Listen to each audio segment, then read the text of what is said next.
हर हर महादेव बंधुओं। मैं सचिन कुमार मिश्रा अपने YouTube channel Shri Sachinesh astrology पर आपका स्वागत करता हूं। मित्रों, आज मैं भाग्योदय के लिए मतलब किस प्रकार से भाग्य का उदय हो, सौभाग्य प्राप्ति हो, भाग्य का सहयोग मिले, इसके लिए कुछ उपाय बताने जा रहा हूं। और ये उपाय कोई बहुत ज़्यादा कठिन नहीं है। आप कपूर जो पूजा में यूज किया जाता है, पूजा में प्रयोग होता है आरती के समय में, उस कपूर का प्रयोग करके आप अपने भाग्य को आगे कर सकते हैं, भाग्योदय कर सकते हैं। तो कपूर का प्रयोग है, कपूर का प्रयोग आप एक बार करिए।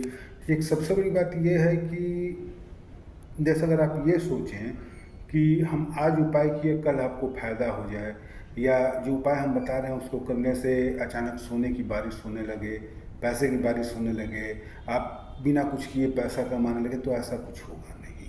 ये बिल्कुल संभव नहीं है। किसी के साथ, किसी भी उपाय के साथ संभव नहीं है। ये सिर्फ टीवी सीरियल में या ऐसे कल्पना होती है कि आदमी हाथ ऐसे किया और हाथ से सोना निकलने लगा या काम होने लगा। वास्तविकता में जो पृथ्वी है यह मृत्यु लोक है, कर्म लोक है। यहाँ आपको कर्म करना ही पड़ेगा, बिना कर्म के आपको कोई लाभ नहीं मिलेगा। अब होता क्या है कि कई बार कर्म करने के बाद भी हमें भाग्य का सहयोग नहीं मिल पाता है, इसलिए सफलता नहीं मिल पाती है। तो वो जो भाग्य का सहयोग मिल रहा है, भाग्य में बाधा आ रही है, उस चीज़ को दूर करने के लिए हम आपको उपाय बता रहे हैं। इस उपाय को कीजिए, भगवान चाहेंगे तो निश्चित रूप से लाभ होगा। आज हम कपूर पर चर्चा करते हैं। देखिए, कपूर जो होता है उसमें एक खास गुण होता है कपूर में और पारा में। पारा को मरकरी कहा जाता है, केमिस्ट्री में पढ़े होंगे आप लोग। तो पारा में और कपूर में एक खास गुण पाया जाता है कि यह निगेटिव एनर्जी को, जो मतलब नकारात्मक ऊर्जा है, नकारात्मक शक्ति है, इसको अवशोषित कर लेती है, नकारात्मक शक्तियों को हटाती है। इसलिए पारा का यूज़ किया जाता है घर में पूजा पाठ में, या कपूर का यूज़ किया जाता है, कपूर का प्रयोग किया जाता है। इसलिए हर पूजा में आरती के समय कपूर का प्रयोग किया जाता है कि जो पूजा हुई है इसके बाद भी अगर कुछ त्रुटि रह गई है, या अगर किसी गलत तरह की शक्ति है तो वो ख़त्म हो जाए, हट जाए यहाँ से। इसीलिए कपूर का यूज़ किया जाता है। तो आज कपूर का 2-3 प्रयोग हम आपको बताने जा रहे हैं। देखिए, एक चीज़ होता क्या है कि आप पूजा कर रहे हैं रोज़ शाम के समय में या सुबह के समय में, तो सुबह में या शाम को जब भी पूजा करें भगवान के मंदिर में, भगवान के सामने, तो उस समय कपूर जलाए, कपूर जला करके आरती करें, तो उसमें एक इलायची डाल दें।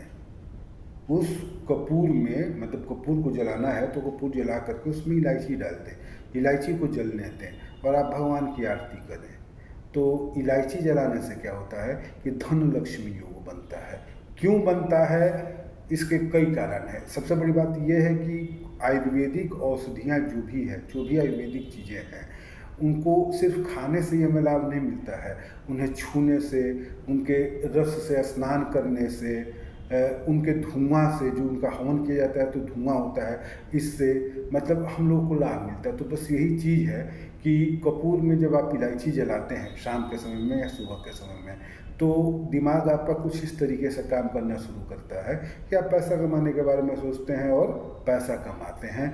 मतलब कंसंट्रेशन ज़्यादा आपका पैसा कमाने की तरफ होता है। अच्छा, एक चीज़ और, कपूर का एक और प्रयोग है कि देखिए, कई बार वास्तु में गलत ढंग से मकान बन जाता है, वास्तु का सही ढंग से ख्याल नहीं किया जाता। खासकर आजकल जब ज़मीन बहुत ज़्यादा कम हो गया है, ज़मीन बहुत ज़्यादा महंगा हो गया है, तो हम लोग वास्तु न देख करके अपने हिसाब से नक्शा बनाते हैं और घर बनवा लेते हैं। बाद में उस घर में आने के बाद परेशानियाँ शुरू हो जाती है।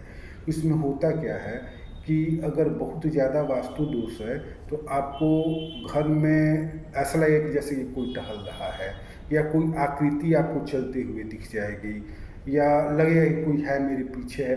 मतलब इस तरीके की अनुभूति होगी, इस तरीके से पता चलेगा कि कुछ है, मेरे अलावा भी कोई है। लेकिन ऐसा होता नहीं है। ये निगेटिव एनर्जी, मतलब घर के वास्तु की जो मतलब गलत वास्तु से बना है घर, उसके कारण इस तरीके की परेशानी होती है। क्योंकि हम पहले ही बता चुके हैं, भूत प्रेत इतने खाली नहीं है कि घर घर में घूमते रहें और लोगों का पीछा करते रहें। तो ये जो मतलब अलग अलग आकृतियों का बनना, लगता है कि जैसे हवा में आकृतियाँ टहल रही हैं, या घर में मतलब जैसे लगे कि कोई गुजर रहा है आसपास में, या मकान में कोई है, रूम में कोई है। तो ये सब निगेटिव एनर्जी है, ये ऐसा नहीं कि भूत प्रेत है।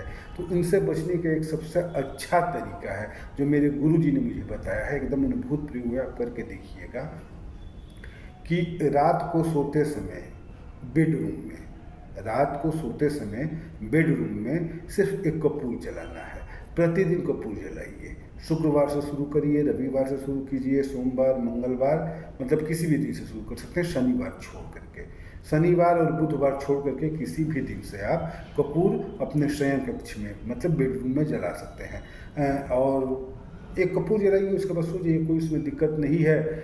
धीरे धीरे धीरे धीरे रूम में जो मतलब गलत शक्ति, गलत में मतलब निगेटिव एनर्जी है, वो धीरे धीरे कम होने लगेंगी। कई बार होता क्या है कि गलत वास्तु होने के कारण ऑक्सीजन की मात्रा भी कम होने लगती है मकान में।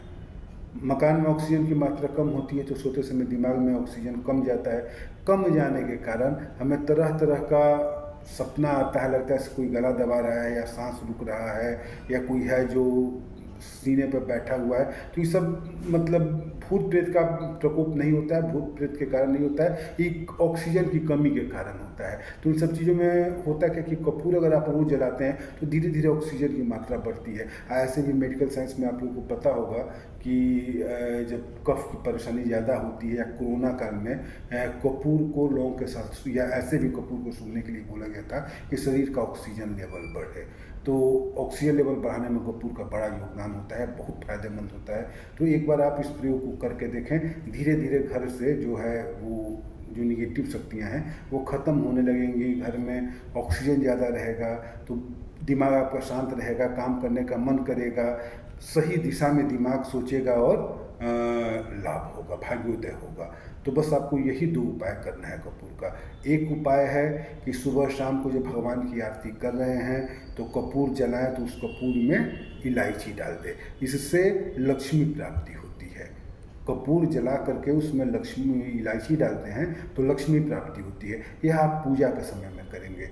और सोते समय जब आप कपूर जलाएंगे तो उसमें कुछ भी नहीं करना है, सिर्फ बस ऐसे एक कपूर लेकर के अपने बेडरूम में, शयन कक्ष में जला देना है। धीरे धीरे धीरे धीरे आपके रूम की जो मतलब खराब शक्तियाँ हैं या गलत वास्तु के कारण जो निगेटिव एनर्जी हैं, उन सब में कमी आने लगेंगी। आप धीरे धीरे स्वस्थ होने लगेंगे, पैसा कमाने लगेंगे, भाग्योदय होने लगेगा, और भी कई तरीके के फायदे होंगे। तो एक बार इसको करके देखिए। चलिए, धन्यवाद। हर हर महादेव मित्रों।